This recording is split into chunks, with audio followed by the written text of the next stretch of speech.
La Segunda Guerra Mundial terminó. Esta ha sido denominada por Eric Hobsbawm, uno de los más reconocidos historiadores del siglo XX, como una de las guerras más devastadoras de lo que él denominó la era de las catástrofes. El fin de la guerra, con la caída de la Alemania nazi, fue un alivio tanto para las principales potencias mundiales de la Alianza como para la humanidad. Pero contrario a lo que muchos creían, esto no sería el fin de las guerras, las amenazas y la incertidumbre. Con el fin de la Segunda Guerra Mundial surgieron otros conflictos y amenazas más peligrosos que partieron el mundo en dos. Al terminar la Segunda Guerra Mundial, la alianza en la que convergían las principales potencias mundiales, Estados Unidos, Inglaterra y la Unión Soviética, se disolvió.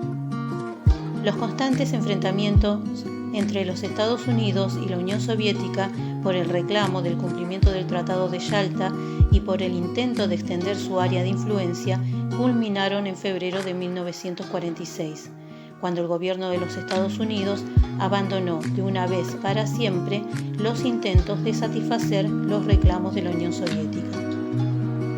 De la Segunda Guerra Mundial habían surgido dos superpotencias. Comenzaba así la Guerra Fría, también considerada por algunos historiadores como la Tercera Guerra Mundial. Este equilibrio de poder polarizó el mundo en dos.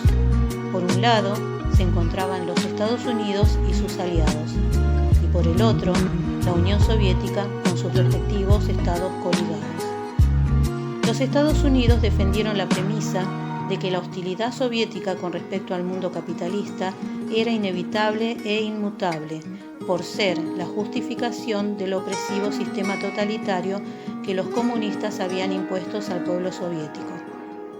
Por lo tanto, los Estados Unidos se concentrarían de ahora en más en contener la expansión del poderío soviético, hasta que en la Unión Soviética se instaurara una forma de gobierno más moderada. Ante la consideración de los Estados Unidos de que los objetivos de los soviéticos eran la dominación del mundo entero, se embarcó en el desarrollo de armas nucleares de alto poder de destrucción, con el fin de disuadir a la Unión Soviética de invadir la Europa occidental y ejercer de esta manera una hegemonía mundial incontestable.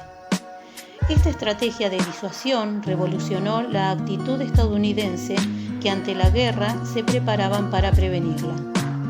A su vez, la amenaza nuclear estadounidense estimuló el proyecto de la bomba atómica soviética, iniciándose de esta manera la carrera armamentista nuclear. Para 1949, los soviéticos lograron construir un artefacto nuclear, conocido como el Yov I, el cual fue hecho estallar ese mismo año en las estepas de lo que ahora se conoce como Kazajistán.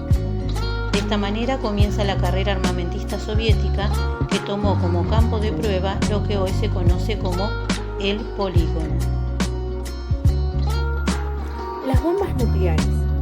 El polígono constituyó un gigantesco campo de pruebas nucleares donde la Unión Soviética detonó casi 500 bombas entre 1949 y 1989, situado en la estepa kazaja de Asia Central.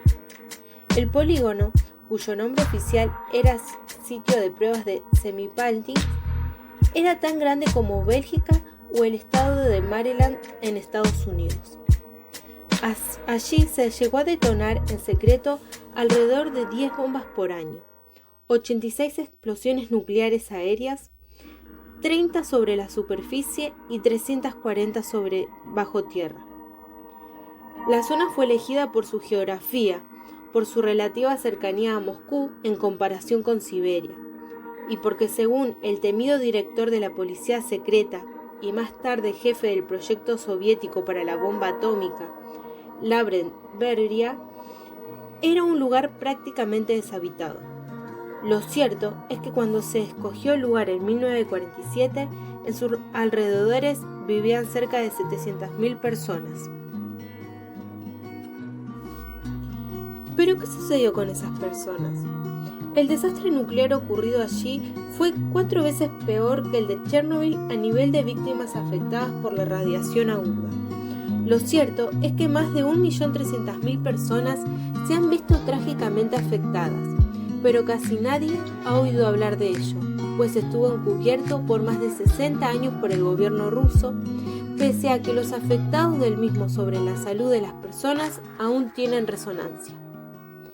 En actas a las que se tuvo acceso, constaba que en agosto de 1956 las pruebas de armas nucleares ensayadas por entonces la Unión Soviética en Semipaltic, en Kazajistán, barrieron con la ciudad industrial kazaja de Ust-Kemerovsk, dejando hospitalizadas a más de 600 personas por la exposición a la radiación.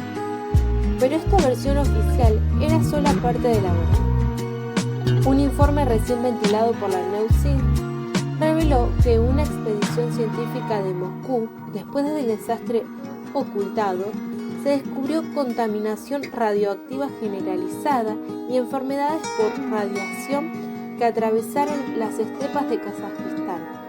La contaminación radiactiva también fue extensa y persistente en el suelo y cultivos del lugar y en las ciudades y aldeas de Kazajistán del Este, por lo que ese lugar se ha convertido en un lugar no apto para habitar.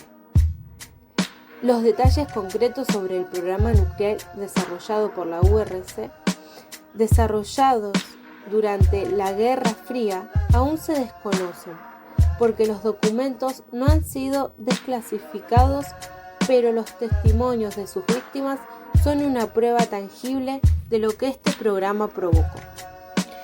Las víctimas. Karibek Kushukov fue una de las víctimas de aquellas pruebas. Él nació en 1968 en el seno de una familia de pastores nómadas que fue evacuada por el ejército soviético horas antes del lanzamiento de una de las tantas bombas nucleares. Él nació sin brazos. Al verlo, su madre quedó en shock. Fue muy difícil para ella aceptar que su hijo tenía esa malformación provocada por la radiación. Los médicos le dijeron a su madre la posibilidad de deshacerse de él por medio de aplicarse una inyección letal. Sin embargo, su padre se negó.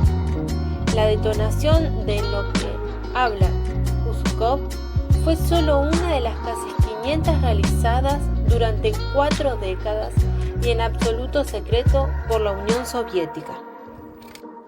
Aunque la Guerra Fría terminó, efectos prácticos, en las 2 cumbres realizadas en Reykjavik en 1986 y Washington en 1987, con el reconocimiento de las 2 superpotencias de lo siniestro y de lo absurdo de la carrera de armamentos atómicos, el flagelo de la contaminación radiactiva de vastas extensiones en donde un día floreció la vida, las enfermedades y malformaciones de generaciones continuarán.